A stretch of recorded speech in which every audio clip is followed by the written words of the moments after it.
Liars Club in Lahaina, 2004 through 2008. I got 27 bills before the House and the Senate through that period we were working over in Oahu. They shut me down in 2008, and we went through a whole court cycle for like 10 years, and 4 years. 2012, I was convicted for I pleaded no contest and received a 20-year sentence, 19 suspended. I got a 1-year sentence in jail, and did 4 It was months for what? of medical marijuana. Oh. I had a dispensary in Paia. Okay. If you take a chance to Google my name in Hawaii, pages and pages of effort, and we ran it as it had a sliding scale where no one left without medicine, and they let us run for actually 4 years before they actually created their maneuvers to try and shut us down. Mm-hmm. Then they arrested me outside of the facility and charged me just personally with everything. I was actually facing 250 years. Wow, jail. And what they did was they implemented me with a man on this island. His name is Bobby Armitage. I think he's been up for 6 different murder charges over the years and stuff. That I was working with him to try and box me into this bad place. And on the front of the newspaper started out that it was a criminal enterprise, not the patients without time that they went after. Luckily for me, the local basically gangster element and I came to an agreement where, well, I paid the local graft so they didn't bother me for the 4 years I lived there. So when it came to the court time, the pressure they were trying to put on me, being an alley boy, dealing with, are you going to testify against Mr. Armitage? And this put me in an awkward position. But no, I actually did. And in the end, I got a deal where they just gave me the 1 year. I go into jail. First night, I'm freaking out. Who's Murphy? Want to see you outside? There you go. Okay. All hell's gonna break loose. Okay, let me understand it, Brian. I've been trying this sativa pot, and I'm warping out a little bit here. Like, what's going on? All of a sudden, I get moved over to the dorm. I'm now the librarian. I'm issuing all the weed eaters and shit. I get to order a plate lunch every day. But it was mind-boggling to me. We're here for what and what's going on. Yeah. The reason I'm bringing all this up, here in the state of Hawaii, we only have a justifiable offense. No laws have actually been changed. Every law is still on the books. And actually, if you look at the number of marijuana arrests are up. They're not down, they're up. One would have thought that part of this would have alleviated the pressure. But what's basically going on is it's having the reverse effect. And what they're doing is creating these corporate monopolies that basically cost the state every year. We have no revenue coming in from marijuana, which is mind-boggling how this is all set up. Because no one who knows the plant is involved in the issue. If you have ever been involved in it and arrested, you're banned from participating in this program. I went over to Oahu to testify in front of the board they have to go over the marijuana rules. I get up to testify. My question was, on a federal level, you're saying that patients can't have a gun because you violate federal law. Well, maybe you could explain to me how Maui grown, which is doctors who have federal licenses, are allowed to keep their federal license, but we as patients are not allowed to keep our guns. Just from which federal laws do you guys enforce or not? I was told by, what was her name? Roz Baker. Roz Baker, to please leave because you're a felon. You're not allowed to participate in this program. So I stepped back a little bit. I'm like, okay. And over the years, I've been dealing with other cannabis issues, and the veteran one is the one, being a disabled veteran myself, hits home the hardest. As then here in Hawaii 2 years ago, I got evicted for growing medical marijuana by the landlord. In the statute, it says you're not allowed to do that. You pick up today's paper or you go to the Craigslist guys and look to rent houses, and there specifically they state, we do not accept 420. We don't accept marijuana. But yet you, the state, allow. My question to you as a state representative, how do we know which laws we have to follow if you allow some people to break some laws and others not to break them? And I feel personally affected by their ability to choose what enforcement. As you and I sit here right now, out in that room, technically speaking, from a federal standpoint and the state of Hawaii standpoint, everybody selling CBD oil is violating the law. It's a criminal offense, same that I did, charge-wise, but yet they get to get away with it. Why? Why do we have different standards for different people? Mm-hmm. And as I mentioned lightly outside, the entourage effect is why cannabis works. The reason why the pharmaceuticals companies never ran with it is the perfect example I briefly discussed with you about glaucoma. It turns out if you pull one of them out and isolate it, you're guaranteed to make it not work. So here we have this whole thing going on where our group, the seniors, are being lied to, misled, and the state is doing absolutely nothing to protect people because it might be economic benefit for you down the road. Is your whole little plan is what's going on. I find that, how do I deal with getting the facts on the table? One of the things I've been working on, Mike, was what I call canonomics. Well, how could cannabis economically affect this whole state of Hawaii? And what you have to do is look at the land masses we're dealing with and what agricultural zonings we have and available land. All these things are great, but if you don't have the land, there's nowhere to go forward in it. So basically the idea I had and I've been working on is creating a plan as in if you grow the same plant at different elevations, different products return. When you look at it from a medical standpoint, the reason you can go anywhere in the world and go Maui Wowie, no matter what language you speak or they speak, they know you mean the best cannabis in the world. The reason that happened, Mike, was the more intense the UV rays are, the more trichomes the plant produces. When I harvest my plants in June and July, I get 28% more than I do in September, October, November, March. So there's a one time a year you should actually be focusing for to make this plant to be its optimal. But we have the ability to grow year round, so everybody just runs with that as that. So I started scratching my head, well, what do we have to do to get a program to go forward with? And if you look at, historically speaking, it was actually called the Tobacco Allotment Act. People don't realize tobacco is an internationally controlled narcotic. The federal government has the program all in line designed, and what it was back then, everybody was leaving the farms, going to the cities, there was no income. So what we did, we created a cash crop where you get to grow X amount, we're buying back, keep you on the farm. I'd like to see that philosophy put in where if you grow cannabis in the state of Hawaii, you have to be producing a food crop to qualify for the ability to grow cannabis. All of a sudden we have an economic base for the people to produce food, because I get real annoyed here when I go to the agricultural zone place. The guy's got 4 banana trees on this multi-million-dollar property paying ag tax because he's got his 4 banana trees. Wow. So I have pet peeves too. So, me too. Okay, I figured. As the chair of the Agriculture Environment Committee in the Senate, me too. Right. But right now when I've been attempting to contact the people in the government, I always get told, waiting for federal law, waiting for federal law. So I said, wait a minute, is there any federal law out there we could use as the vehicle to go forward with? The Tobacco Allotment Act, when you check into it, is rather interesting how that whole thing works, and it applies to all aspects of hemp, where the state would decide we need X tonnage for silage this year, we need X tonnage for this hemp thing, and then we need X tonnage for the recreational market, and da-da-da. And they give out the allotments, the farmers get it, it goes back to them. You're meeting all the federal criteria for control and not losing aspect of it. But what did we do? We created a cash crop for the farmers, where if we did my canonomics plan, what's the best way of growing cannabis in Hawaii first? Let's start with that and work our way backwards on doing it. We could create a program where, from an enforcement standpoint, the valuable crop is only in a smaller window around the year anyway outside, so we could actually control it and have it work and go forward. When it comes to the hemp issue, I actually work with Sunstrand. They're out of Kentucky. They love Hawaii. And they all laugh at me and go, oh, you're in that stupid CBD guy state. I said, no, I'm in Hawaii. Don't say that to me. And we bounced it back and forth. And in the canonomics program we were working with, currently Hamakua Sugarland has been followed for enough years that it's actually detoxed a lot on its own. Over there, what their recommendation was a particle board factory, a cordage factory, which is cardboard and stuff. The side thing would be your hempcrete. So you're getting quite a few hemp things going right away in the hemp world to go forward.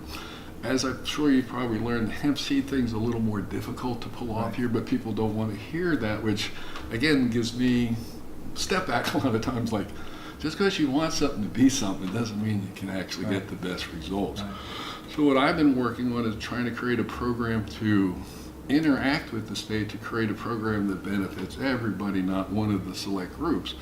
And as you know, we're sitting here, the whole CBD thing, cannabis works because of this thing called the entourage effect. The fact that you have all those cannabinoids present is why it works. Hence the reason why the pharmaceutical industry never ran with it. They know that too. And as I mentioned to you in the glaucoma state, as you isolate these cannabinoids and refine them singular, they end up doing damage to the people, not benefit. Everybody in this room here is thinking about making their future, basically hurting people with no concern of the reality of what they're doing. Mm-hmm. How do we get people like me who get kicked out of your state house meetings because I'm a felon now? Mm-hmm. So it's really put me in an awkward spot, what to do and what to go forward. Mm-hmm. And you're getting my 90-second elevator pitch on it. That's one of the things I wanted to work with Kelsey about was on a federal level, if we can answer that question first to have the guidelines to set up, things will go forward, especially here in Hawaii. But I'd like Hawaii to sit down and figure out, okay, what is the real thing here? You know, there's 10,000 uses of hemp. It doesn't mean all of them work here, though. What works here? Right. And it amazes me the naivete of people who don't even know that there's actually 3 varieties. There's cannabis rudularis, there's cannabis indica, and cannabis sativa. The seed from rudularis was what the basically cavemen and everybody ate all through time. Gruel was made out of, and that's why they assume we actually have cannabinoid receptors, because it was a main grain source for the beginning of the human population. Real important crop, as long as you do it correctly. And what my concern is I've got 30 years. I worked for Normal in Washington, D.C. People misrepresented their name. It should actually have been called the National Organization of Rich Male Lawyers. More accurate. Let me see what the acronym for that is. Yeah, no, marijuana. But on the hemp issue specifically, it's got many benefits for the state if we really look at. And the cordage one, people look at, what are you talking cordage? Cardboard packaging. We're the biggest packaging state in the United States when it comes to shipping and going. Mm-hmm. So there's really a lot of different aspects that need to be brought to the table to make conscientious decisions, or we're going to be lobbied by a bunch of money-hungry people who will, oh, this is the one, this is the one, this is the one. Right. So I've been putting this little package together, and I found that my Asian population was my biggest hump to get over, so I started just focusing on a couple of the Filipino groups here on the island, discussing what this, what that, and I present my family farmer one, but rule one, we start out the state of Hawaii needs to create a residency requirement, that you have to live here for 5 years before you're considered a resident. Immediately we stop the flow of wannabes coming over here and not giving any of our local employees a job. Mm-hmm. And you see it happen everywhere around this industry. So everybody was sort of okay in the meeting, and then when they entered the second phase, and if you can show that you lived here for a consistent 10 years in a row, you can immediately come back and get your residency and then apply and get one of the licenses. Immediately the little hands start going up. Does that mean my son could come back from Vegas and he'd be first in the line? It changed everybody's attitude. And this is what I'd like to see, is the state put together a group of people who understand the product, create a program that benefits the people of Hawaii first. All this we're seeing going on here, they're not from here. None of them. They're all coming here to mass pick our market away. And I think, though, with a little forethought, we could come up with a really good program for the state of Hawaii. Let me interject, Brian, because my job as a policymaker is to assist make good policy. Right. And so I'm not a cannabis expert or a hemp expert. Oh, no, I understand, yeah. But I depend on you folks that are out in the field to come up with what is the best possible idea that we can come up with related to this. And so in mid-January, every year when we open our session, we have over 3,000 bills that we deal with. I know. And only a couple hundred pass into law. But what I've stressed ever since I got elected to the Senate in 2006 is that many times it's a conversation. It begins the conversation. Right. And that way it gives an opportunity for people, pros and cons, come in, sit down, talk story, and for these issues to come up for the policymakers. And then we get to ask questions. We get to examine position papers, do any research that's been done, and then hopefully come up with a good decision. Right. But then the politics, of course. What was the politics? Oh no, comes into play with, you you got to have a majority of the committee for it to get out to the floor to vote on it, to get Right. those 13 votes that you need in the Senate and the Mhm. 26 that you need in the Oh, no. House. And so the conversation, though, and I think I am open to anything that you have that you would like to present and to start that conversation again, or that- continue that Right, conversation. because last time I did, I got kicked out. Right, So exactly. I have a reservation about I just understand. jumping into the water But again then for you that have, to, you, have context. to, you have to understand, though, that you're dealing, and Senator Baker represents Maui, and that you're dealing with individuals, and that's the way it is. Oh, no, I know. And then you go from there. Right, but Like- when you have the chair of a committee telling you that, makes it a little more course. effectively, Yeah. well, Yeah. oh, well, what the hell am I wasting my time for if they don't want to hear a word from anybody who's not on their team? Right. Which is really annoying, and like, specifically here, there's so many areas that I guess I'm over knowledgeable is the problem. But like here we have the Maui grown. The fact that doctors can run it, grow a Schedule 1, keep their licenses, but you can't keep your gun, that's contravention. They also have these, they sold CBDs for a long time too. They sort of stopped, they must have read the rules too. But the vapor pen they have, it's 62% this and that, and then what's the other 20%? I got kicked out of their meeting when I brought up, so it's glycerin. Oh, it's a secret formula, but we know it is. And here again, I have videos, my most popular videos from over 12 years ago about smoking anything is not good for anybody to do medically, period. Let's start from there. And there are a crossover now, unfortunately. The vaporizers I was working with are basically petroleum crackers. This stuff is an oil. You heat it up, you pull up different vapors at different temperatures for different responses, different effect. That's how this thing works. But now it's progressed to, we're all going to put it in this little pen, and we have to add this, but you know what, I can sell it. I would like to see a conversation, or if you guys ever create a committee of people to sit down and what would be the best thing, instead of, I get a little piece from this guy, and trying to put it together. I think with a little forethought and not a lot of time, you'd be amazed at the program we could create for the state of Hawaii with enough forethought to go forward. Right. The residential requirement is major. Yeah, yeah. And the fact that when I brought in the fact that, well, 10 years and then you could come back, it totally Sure. alerted the crowd. So from a political standpoint, no, it's got legs. Right. But no one's getting to get to that Right. part of the conversation. And if we don't, all these people out here from California are going to be over here paying these same people minimum freaking wage. That I find. But the reality is, Brian, in terms of the political reality, is each chair has the power to hear a bill or not to hear a bill. And so whoever's coming with a concept, an idea that they want to see made into a law, it's that person's responsibility. Make an appointment with the chair, explain the concept to the chair, and I'm see gonna if be- that I'm chair gonna- will Yeah, I'm winner. going to be New York flipping on you. Been there, done it. Yeah, I Actually got understand that. I 27, understand that. And I'm going to give you even a little Yeah. better hint. No, go over in November and start talking to the people in the Legislative Reference Bureau Oh, so wow. they get the words right. Yeah. And it was, so I started down there and I went to each office, met each individual, explained what I want, and no, we proceeded along excellently. And if you look back at it historically, it was amazing how well we did, but the thing right now is where do we go from here? And it's a real pivot point for the state of Hawaii. We're the only state with medical marijuana for 20 years that still cost us. Yeah. Doesn't that bother anybody over in Oahu yet? And here you got this legislation, okay. Just a time check, we got 2 minutes Okay. for. Okay, for this is a my- really quick one Okay. too. Oh, now you made me forget it. I forget what I was, oh.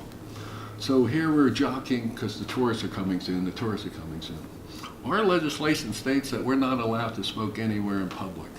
Our rules about renting rooms as hotel means you're not allowed to rent any room that allows smoking either. So we have this quarrel going on right now. Tobacco-wise, we can put a little place outside for you to smoke. But cannabis-wise, we can't. Are you going to just allow them all to break the laws and us still take the butt because I live here? I can grow 4 ounces, they can sell me 8 ounces. I mean, there's so many discrepancies that I feel the patients and the veterans who can't afford. My big thing when I see people, they all, yeah, I went to the club. $728 an ounce for medical cannabis on Maui today. Where's a veteran going to get that money? Where's a low-income guy going to get that money? Oh, they can't have it? Oh, that's how we work it in the state of Hawaii? Medicine for only those who can afford it? But anyway, I don't mean to be too controversial. You can say I'm warmed up in it. Nice meeting you. Nice And meeting you. Next time I see you, I'm going to have a different hemp shirt. And All hope right, you have sounds one good. too And for I'll your take a look birthday. at this, and then again, Please do. please. Well, I'm going to send off to you, Yeah, and I yeah. do like going over there, and I plan on Yeah, doing a yeah. little bit of lobbying this year, but I just wanted to get someone who, let's look at the whole picture Yeah, instead of yeah. little bits of it at the moment Yeah. and see what we can develop that'll work. That's all. Really appreciate your time. Yes, I do too. Also, Brian, with this, and Mike, if I understand it correctly, you are still heading up as chairman of both the agriculture and Environment, it's a joint committee, yeah, agriculture. And so is this a welcome for him to participate and be back in Absolutely. and not be thrown out like he was Thanks for last Well, asking that. absolutely. Thanks for Yeah. asking that. Okay. Yeah, Because yeah. I think though, if we came up with that allotment system where you had to grow food too to qualify, how that changes the dynamic. And really Majorly. with our importing of up to 90% of our food source, that could Yeah. really fulfill both missions. And as you know, when you met me, it was food. It's the food sovereignty that's the Right. end. So you guys really would bring it together Right, right. for many of us. Mike, again, Okay, appreciate Thanks your for time. coming today. Brian, I appreciate that. okay, aloha. aloha. Ta-da.